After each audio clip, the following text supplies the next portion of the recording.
Hello my dear students, once again welcome to the class of synthesis. Synthesis की series में हम लोग पढ़ रहे हैं कि किस प्रकार से दो या दो से अधिक सिंपल सेंटेंसेस को मिला करके एक सिंपल सेंटेंस बनाने हैं। तो आज की क्लास में हम लोग जानेंगे कि किस प्रकार से एडवर्ब या एडवर्बियल फ्रेज का प्रयोग करके दो या दो से अधिक सिंपल सेंटेंसेस को हम एक सिंपल सेंटेंस से बनाएंगे। तो जानना ज़रूरी है guys, adverb generally L Y का प्रयोग करके बनता है।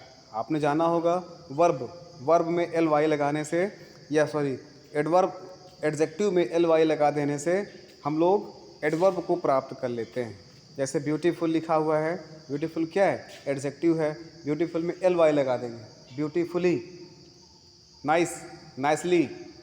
इस प्रकार से हम लोग एल वाई लगा करके एडवर्ब बना लेते हैं। तो चलिए शुरुआत करते हैं आज की क्लास में।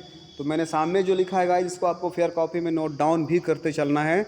विश्वास रखिए, मैं सिंथेसिस की कंप्लीट सीरीज़ ख़त्म करूंगा। सिंपल सेंटेंस भी बताऊंगा, कॉम्प्लेक्स सेंटेंस भी बताऊंगा और कंपाउंड सेंटेंस भी मैं आप लोगों को समझाऊंगा। इसलिए be confident in your self and watch my video till and. चलिए शुरुआत करते हैं गाइस। तो आज की क्लास में हम लोग जानेंगे एडवर्ब या एडवर्बियल फ्रेज का प्रयोग करके बाय यूजिंग एडवर्ब और एडवर्बियल फ्रेज। समझते हैं इसको। एडवर्ब जनरली एल वाई का प्रयोग करके बनता है गाइस। कैसे बनता है? एडवर्ब प्रायः एल वाई का प्रयोग करके बनता है। एडजेक्टिव में एल वाई का प्रयोग करके बनता है। और यदि एक वाक्य के कुछ शब्द मिलकर एडवर्ब का काम करते हैं तब उसे एडवर्बियल फ्रेज कहते हैं। अर्थात एडवर्ब है तब तो एक ही शब्द होगा, लेकिन अगर ग्रुप ऑफ वर्ड है जो एडवर्ब का काम करते हैं तो उसी को हम लोग क्या बोलते हैं? Adverbial phrase. अर्थात एडवर्ब या एडवर्बियल फ्रेज का प्रयोग करके दो या दो से अधिक सिंपल सेंटेंसेस को एक सिंपल सेंटेंस में बदलना। जैसे चलिए एग्जाम्पल से आपको समझाते हैं।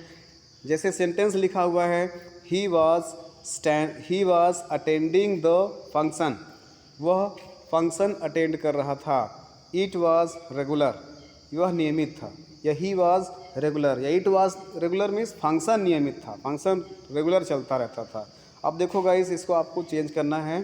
सिंपल सेंटेंसेस को मिला करके एक ही सिंपल सेंटेंस में आपको चेंज करना है। अब आपको पहले खोजना पड़ेगा इसमें एडवर्ब या एडवर्बियल फ्रेज कौन सा है। इसमें एडवर्ब कौन सा है? या डेफिनेटली रेगुलर हमारा यहाँ पर एडवर्ब हमको मालूम चल गया, एडवर्ब है। और हमको कैसे बनाना है? एडवर्बियल फ्रेज का प्रयोग करके बनाना है। ये हमारा एडजेक्टिव है एक प्रकार से, इसका प्रयोग करके हमको बनाना है। कैसे?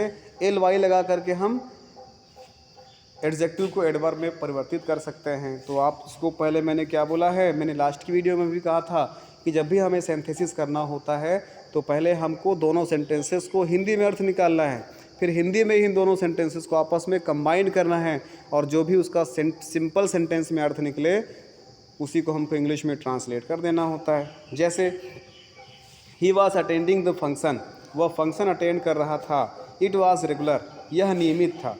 तो दोनों को जोड़ेंगे तो मिलाकर क्या हो जाएगा? वह रेगुलर फंक्शन अटेंड कर रहा था।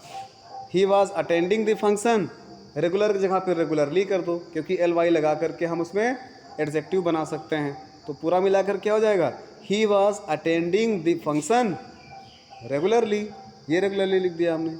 Is that clear? Yes, very good, thanks for support. चलिए आगे बढ़ते हैं। अगला क्वेश्चन देखिएगा, ध्यान से पढ़िए दोस्तों, ध्यान से पढ़िए बच्चों, क्योंकि सिंथेसिस एक ऐसा टॉपिक है जो काफ़ी कॉम्प्लिकेटेड लोग मानते हैं उसको, ठीक है ना। लेकिन अब जब आप वीडियो को अंत तक देखेंगे, मेरी वीडियो की पूरी सीरीज़ आप देख लेंगे, तो आपको लगेगा कि सिंपल सेंटेंस, कॉम्प्लेक्स सेंटेंस और कंपाउंड सेंटेंस अर्थात इनको सिंथेसिस बनाना कितना आसान होता है।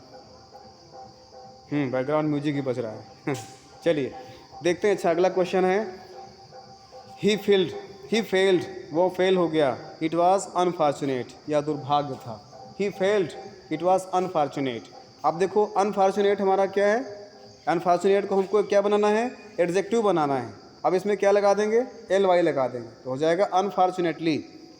ही फेल्ड अनफॉर्चुनेटली, वह फेल्ड हो गया अनफॉर्चुनेटली, दुर्भाग्यवश, वह दुर्भाग्यवश फेल हो गया। अब इसको कितना सिंपल हो गया वो, ही फेल्ड अनफॉर्चुनेटली। कैसे हमने जाना? अनफॉर्चुनेट में एल वाई लगा देने से एडजेक्टिव बन जाता है। He failed unfortunately. उसी प्रकार से अगला एग्जाम्पल आप लोग ध्यान से समझिएगा। अगला एग्जाम्पल कहता है, शी डिड हर वर्क, उसने अपना काम किया। She was careful about it, वह इस पे बहुत केयरफुल थी। तो केयरफुल, केयरफुल एल वाई लगाएंगे, केयरफुली, तो वह अपने काम के प्रति बहुत ही केयरफुल थी, या फिर उसने अपना काम बहुत केयरफुली किया। She did her work carefully, very good, she did her work carefully. हाँ यस, आप तो मुझसे पहले जवाब दे जाते हैं, लगता है आपको सिंथेसिस आने लगा है। यस, इसीलिए कहता हूँ ना कि आप मेरी वीडियोस को रेगुलरली देखते रहिए, definitely I will make you strong in English. चलिए आगे बढ़ते हैं। अच्छा, इसी प्रकार से क्वेश्चन नंबर रूल 7 की हम लोग बात कर देते हैं। हम लोगों ने अभी तक पढ़ा रूल 5, तो रूल 6 के लिए हम लोग नई क्लास में पढ़ेंगे। रूल 7 हमारा एडजेक्टिव का प्रयोग करके, किस प्रकार से हम एडजेक्टिव का प्रयोग करके दो या दो से अधिक सिंपल सेंटेंसेस को एक सिंपल सेंटेंस में बनाएंगे, अगली क्लास में हम लोग सीखेंगे। तब तक के लिए guys, thanks for watching me, thanks for support me, जय हिंद।